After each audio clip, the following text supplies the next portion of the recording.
해결하기 어렵거나 대응하기 곤란한 문제적 섹터들을 모아서 명쾌한 솔루션을 제시해드리겠습니다. 오늘의 문제적 섹터 해결사, 메리츠증권 광화문 프리미어센터 이화진 차장님과 함께합니다. 차장님 안녕하세요. 네, 안녕하세요. 네, 첫 번째 주제 바로 빼놓을 수 없는 반도체 이야기로 시작해보도록 하겠습니다.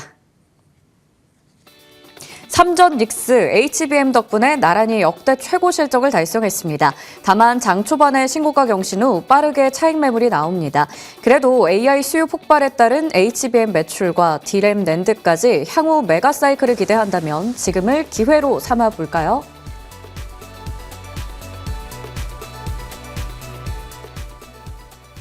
네, 삼성전자와 SK하이닉스 역대급 실적을 기록했습니다. 실적 얘기는 아침부터 계속 저희가 들었던 거고요. 이제 여기서 메가사이클에 진입한 만큼 올 한 해 합산 영업이익이 300조를 뚫을 것이다. 뭐 이런 기대감, 전망이 나옵니다. 어떻게 보세요? 최근에 JP모건에서도 마찬가지였고, 시티은행에서도 삼성전자는 한 140조, SK하이닉스는 130조라고 얘기를 하고 있는데, 이게 점차적으로 이제 올라가고 있죠. 이게 결국에는 Q는 어느 정도 이제 한정되어 있는 상황에서 이제 P의 가격이 계속 꾸준히 좀 올라오고 있습니다. 오늘 새벽에 나왔던 메타나 마이크로소프트에 대한 실적을 보더라도 특히 이제 메타 같은 경우는 작년에 캐펙스 투자가 700억 달러 수준이었죠. 근데 올해 같은 경우는 거의 2배 성장인 1,700억 달러 정도 수준입니다. 그만큼 아직까지는 여러 AI 빅테크 업체들이 결국 캐펙스 투자를 줄일 가능성이 굉장히 좀 낮다라는 측면에서 지금 이제 TSMC도 이제 실적 발표가 나왔죠. 그만큼 지금은 이제 여러 TSMC 쪽에 대한 엔비디아나 구글 여러 가지 이슈가 있겠지만은 최근에 이제 마이크로소프트까지 마야 200의 자체 칩을 출시하는 만큼 당분간 가격 상승에 대한 효과는 굉장히 클 가능성이 있다라고 생각하고 있기 때문에 물론 이제 300조 합산해서 이제 300조라고 하게 되면은 적어도 한 회사가 150조 이상은 좀 나와야 된다고 생각을 하고 있는데 그 여건이 결국에는 HBM4가 되지 않을까 생각을 하고 있습니다. 결국 삼성전자가 다음 달 부터 아니면 SK하이닉스가 1분기 이내에 컬테스트만 통과된다라고 하게 되면 충분히 실현 가능한 영업이익이 아닌가 생각하고 있습니다. 네, HBM4가 그 핵심이 되지 않을까라는 이야기 주셨습니다. HBM 쪽에서의 최강자를 어떻게 보면 다투는 그러한 실적이기도 했는데요. 투톱이 실적 발표 이후에 주가의 방향이 좀 다릅니다. 엇갈리고 있는 상황이죠. 물론 신고가 장 초반에 찍고 나서 둘 다 고점 대비해서 밀린 건 맞지만 그래도 SK하이닉스는 상승불 유지가 되고 있거든요. 아무래도 실적 모멘텀이 SK하이닉스는 아직도 있는 거니까 하이닉스 쪽이 전망이 더 우세하다 이렇게 봐야 되는 걸까요? 네, 하이닉스도 최근에 또 단기적으로 좀 급등한 모습도 없지 않아 있었던 상황이고 지금은 전체적인 반도체 업황 자체는 좀 속도 조절에 대한 의미가 있는 것 같습니다. 물론 예상대로 사실 마이크로소프트도 좀 실적에 대한 우려는 사실 시장에서 계속 나왔죠.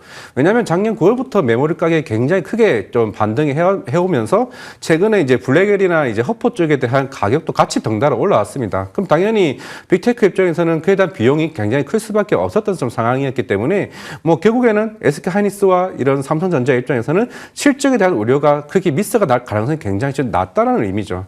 최근에 중국 쪽에도 H200 얘기가 나오고 있지만은 이거는 아마 삼성전자 쪽으로 분위기가 기울 겁니다. 왜냐하면 H200 같은 경우가 HBM3 8단 반도체란 말이죠. 이미 하이닉스는 모든 물량들이 다 이미 세팅이 다 끝난 상황이기 때문에 작년 10월부터 이제 컬테스트가 통과됐기 때문에 아마 삼성전자는 중국발 영향을 아마 분명히 받을 겁니다. 그게 1, 2분기 때 반영이 될 것으로 보이고 있는 상황이기 때문에 실적에 대한 단기적인 상승 흐름은 일단은 삼성전자가 가져갈 가능성이 있고 추후에 오늘 콩쿠르스의 하이닉스가 얘기했던 것처럼 결국 HBM4와 관련된 고객사와의 신뢰관계 이게 결국에는 2분기 때부터 반영이 된다라고 하게 되면은 지금 이제 하이닉스가 58% 영업이익이 나왔다는 말이죠. TSMC도 대략 그 정도 됩니다. 네. 60%. 그러면 HBM4가 본격적으로 양산이 시작된다라고 했을 때 60% 이상 영업률이 나온다고 하게 되면은 아마 SK하이닉스의 추가적인 목표가 상향은 계속 나오지 않을까 생각은 하고 있습니다. 네, 그러면 목표 주가 지금 24만 전자, 140만 닉스 이런 이야기도 나오는데 상승 여력도 충분하다라고 봐도 될까요? 결국 이제 그 애널리스트도 결국 숫자를 보면서 계속 이제 상방을 올릴 수밖에 없는 상황이기 때문에 그에 대한 양상은 계속 지속될 가능성이 있다. 왜냐하면은 마이크론도 이번 주에 그 메가팹 정설 얘기를 하나둘씩 나오고 있긴 하지만은 다 2, 3년 됩니다. 적어도 27년까지는 공급과 관련된 쇼티디 현상은 계속 정사될 가능성이 좀 있는 좀 상황이다 생각하고 있습니다. 네. 계속해서 우리가 IT 투톱에 대해서 기대감을 좀 가져갈 수 있을 것 같습니다. 빅테크랑 투톱 컴콜 하고 나서 소부장 쪽도 함께 좀 밀리는 게 빠르게 나왔는데 소부장 쪽의 투자 시사점은 어떻게 좀 보세요? 이게 뭐 정책적인 걸 또 뭐 포함이겠지만은 지금 이제 이번 주에 나왔던 게 ASML가 오늘 아침에 램 리서치가 실적이 나왔죠. 뭐 우리가 알고 있는 메모리처럼 50% 60% 성장까지는 아닙니다. 적어도 20-30% 대한 성장 모멘텀이 굉장히 크게 나오고 있는 상황이고 이 회사들의 주요 포인트 중 하나는 신규 수주 물량이죠. 신규 수주 물량이 가이던스가 작년보다 대비해서 굉장히 크게 올라가고 있는 상황이기 때문에 대다수 소부장은 보통 연말에 수주를 받기 시작을 합니다. 그러면서 대부분 상반기 때 이제 실적이 좋아져요. 흔히 말해서 상고하자 느낌이 굉장히 강한 상황인데 이게 AI 사이클이 좀 더 본격화될 것으로 보이고 있고 최근에 뭐 영인 클러스터나 이제 P5 이제 공장에 대한 추가 증설 이슈가 있는 상황이기 때문에 소부장단에 대한 추가적인 증설 효과 그게 결국에는 이번 상반기 때 좀 반영될 가능성이 있기 때문에 아직까지는 뭐 하나 마이크론이나 뭐 여러 가지 DI와 같은 회사들도 충분히 매력적인 흐름은 남아 있다고 생각하고 있습니다. 네. 하나 마이크론 비롯해서 이 나머지 소부장 쪽에 대해서도 충분히 우리가 투자해 볼 만하다라는 말씀 주셨습니다. 반도체 이야기 맞춰보겠고요. 또 궁금한 섹터죠. 제약 바이오로 넘어가 보겠습니다. 대통령이 자본시장 제도 개혁 방안 마련을 지시한 가운데 특히 코스닥 업그레이드가 강조됐습니다.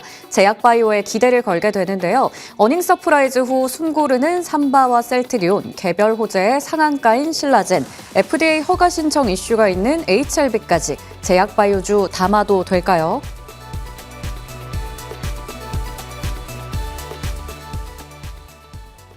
코스닥 활성화 정책에 대한 기대감이 이미 크게 있었는데 이번에 좀 더 뭔가 획기적인 대책을 대통령이 주문을 했습니다. 네. 그 안에서도 코스닥의 업그레이드라는 걸 좀 힘줘서 얘기를 했어요. 그럼 제약바이오주가 딱 떠오르는데 정책을 믿고 담아도 괜찮을까요? 적어도 상반기까지는 코스닥 쪽의 수급 요인이 굉장히 클 것으로 생각을 하고 있습니다. 뭐 3천 얘기를 해왔었죠. 지금 분위기가 어떠냐면은 뭐 언론에도 공개가 되어 왔습니다만은 지금 시장에서 이제 특히 뭐 여의도에 있는 뭐 증권사 리서치 센터 쪽에서도 지금 이제 커버하고 있는 코스닥 종목이 몇 개인가 또 하필이면 또 2월 달이 감사보고서 시즌이죠. 이번 정책에 나왔던 거는 결국 부실 기업에 대한 부분들을 떼낼 건 확실히 떼내고 오히려 코스닥에 대한 이제 시장에 특히 외국인 입장에서 볼 수 있는 신뢰성 있는 시장을 좀 어느 정도 정책을 만들려고 아마 노력을 할 겁니다. 그러면서 이제 일반 개인 뭐 투자자들이나 이런 분들에게도 좀 더 자료들이 공개될 수 있는 커버리지 종목들이 대폭 확산될 가능성이 좀 여지가 있는 상황이기 때문에 이런 얘기들이 시장에서 결국 나온다는 건 특히 제약바이오 입장에서는 충분히 좀 매력이 있는 상황이고 이게 10년대가 완전히 다르죠. 이게 본격적으로 기술 이전이 일어나기 시작을 했고 로열티가 나오고 실제로 숫자가 찍히기 시작했습니다. 그런 측면에서 제약바이오가 코스닥 150 내에서도 이미 40% 비중을 좀 차지하는 만큼 이게 뭐 점차 확산되겠죠. 600까지 올라갈 수도 있습니다. 그렇게 되면은 제약바이오가 가장 선동적으로 움직일 수 있는 가능성이 굉장히 크다라고 생각하고 있습니다. 시총 상단에 또 많은 비중을 자리하고 있는 만큼 제약바이오가 수급에 힘받아서 움직일 수 있을 것이다 라는 이야기를 주셨어요. 그러면 이 안에서도 대장주를 좀 뭔가 보게 되는데 어닝 서프라이즈를 기록했던 딱 두 종목 삼성바이오로직스와 셀트리온 근데 주가는 영 시들시들합니다. 왜 그런지도 궁금하고요. 언제쯤 다시 탄력 받을까요? 결국에는 삼바나 이제 셀트리온 같은 경우는 이제 올해 북미 쪽에 대한 뭐 성장이 중요할까 생각을 하고 있는데 셀트리온도 이제 미국 쪽에 이제 공장을 이제 증설을 했죠. 그 릴리 쪽에 공장을 인수를 했습니다. 아마 1월 달부터 이제 릴리의 이제 CMO 물량들을 본격적으로 반영이 될 거예요. 그게 1분기 때부터 실적이 반영이 될 거고 그래도 나름 이제 셀트리온도 그동안 5조까지는 매출을 달성하지 못했지만은 올해는 충분히 좀 가능할 것으로 보이고 있는데 그 이유가 뭐냐면은 이번 주에 이제 메디케어 이제 동결 이슈가 나왔죠. 그러니까 유나이티드 헬스그룹과 같은 그런 이제 그 PBM 업체들에게 이제 정부에서 굉장히 압박을 주고 있는 상황입니다. 그렇다라는 거는 바이오 시밀러 업체들에게도 어느 정도 마진에 대한 여파를 굉장히 줄 수가 있는 상황이기 때문에 뭐 셀트리온이나 뭐 삼바나 뭐 잠깐 이제 최근에 좀 반등했다가 좀 주춤하는 좀 모습을 보여주고 있는데 결국에는 이 회사가 다른 바이오 플랫폼이나 이런 신약 회사들과 다르게 일단 숫자를 보여줘야 돼요. 숫자가 보여줘야 그에 대한 밸류가 좀 반영되는 거기 때문에 결국에는 뭐 삼바도 뭐 미국 쪽이나 이제 바이오 시밀러 플레이어들이 본격적으로 2년 전부터 진출을 해왔었기 때문에 그게 올해가 가시가 되는 시점이다라고 해봤을 때는 좀 더 지켜봐도 괜찮지 않나 생각하고 있습니다. 좀 더 지켜봐야 되는데 북미 쪽의 성장 숫자 확인해 봐야 된다라는 포인트 짚어주셨습니다.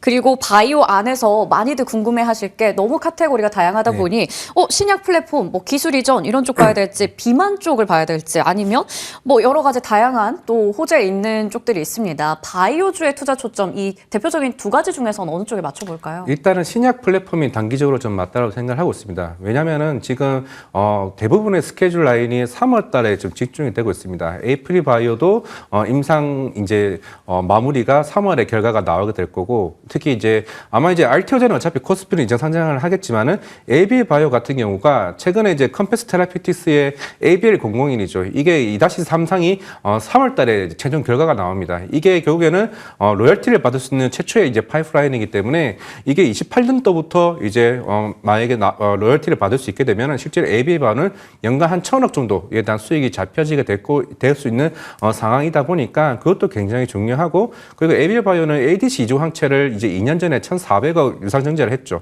그게 임상 1상에 대한 IND를 신청을 했습니다. 그게 3월에 진입을 합니다. 대부분은 3월 달에 이게 좀 스케줄이 좀 잡혀 있는 상황이기 때문에 지금 당장으로서는 바이오 신약 플랫폼이 좀 집중하는 게 좀 맞다라고 생각하고 있습니다. 네, 바이오 신약 플랫폼 지금 당장 본다면 이쪽에 집중해 보자라고 말씀해 주셨어요. 그럼 오늘 문제적 토픽도 바로 ABL 바이오일지 어떤 종목 가지고 오셨을까요? 오늘 조금 살짝 다른데 G2G 바이오입니다. 뭐 이것도 뭐 플랫폼은 맞죠. 플랫폼은 맞는 상황인데 살짝 이제 비만과 이제 알츠하이머 쪽으로 엮여지는 게 좀 맞다라고 생각을 하고 있습니다. 특히나 이제 코스닥 정책에 얘기했을 때 그동안 주가가 굉장히 오르지 않았던 종목이 사실 좀 이 종목이고 뭐 150에도 포함이 안 됐겠죠. 그런 측면에서 그럼 G2G 바이오가 왜 매력적인 포인트냐라고 하게 되면 지금 이제 이 회사가 이제 공동 평가 계약이죠. 계약을 맺었던 게 뭐 노보노 디스크나 베링게 인겔하임입니다. 그리고 작년 9월에 나왔던 게 시장에서는 러쉬라고 추정을 하고 있어요. 이게 며칠 전에 나왔던 게 러쉬가 체중 감소 효과가 22%까지 나왔다고 하죠. 이게 릴리와 거의 동등한 효과입니다. 그가 이제 세 번째로서의 그 비만 치료제 진출을 하고 있는데 그럼 G2G 바이오와 이제 본격적인 아니면은 노보노티스크와의 본격적인 장기 지속형 플랫폼에 대한 기술 평가 계약이 마무리되는 시점이 올해가 좀 될 가능성이 있기 때문에 기술 이전 기대감이 충분히 남아있다 말씀드리겠습니다. 좀 덜 오른 종목 중에서 골라주셨네요. 기술 이전에 대한 기대감이 있는 종목으로 G2G 바이오 볼 수 있겠습니다. 지금까지 메리츠증권 광화문 프리미어 센터 이화진 차장님과 이야기 나눠봤습니다. 저희 성공 마감 전략 1부에서 준비한 순서는 여기까지입니다. 잠시 시장 상황 점검하고 가도록 하겠습니다. 지금 양지수 한번 체크해 볼 텐데요. 오늘 오전 장중에는 출렁임도 좀 있었지만 그래도 방향 잘 잡고 우상향하고 있습니다. 코스피 지수 1% 가까운 상승세, 코스닥도 2% 가까이 올라가고 있네요. 자, 그러면 오늘 시장의 또 주요 종목들 체크해 볼게요. 삼성전자 실적 발표 이후에 빠르게 또 차익 매물이 나와서 지금 16만 원 선에서 움직임 가져가고 있고요. 다음으로 SK 하이닉스도 체크해 보겠습니다. 앞서 말씀드린 대로 방향은 확실히 다릅니다. 오히려 오름폭 살짝 키워지고 있죠. 2.5% 정도의 상승불 유지가 되고 있습니다. 다음 종목도 한번 체크해 볼까요? 현대차까지 오늘 또 실적 나왔습니다. 조금 전에 실적 나오고 반응이 그저 그런가 싶었는데 우선은 3% 가까운 상승세 확인되고 있습니다. 관련한 전략들 잠시 후에 성공 마감 전략 2부에서 더 세세하게 세워가도록 하겠습니다. 잠시 후에 뵐게요. 고맙습니다.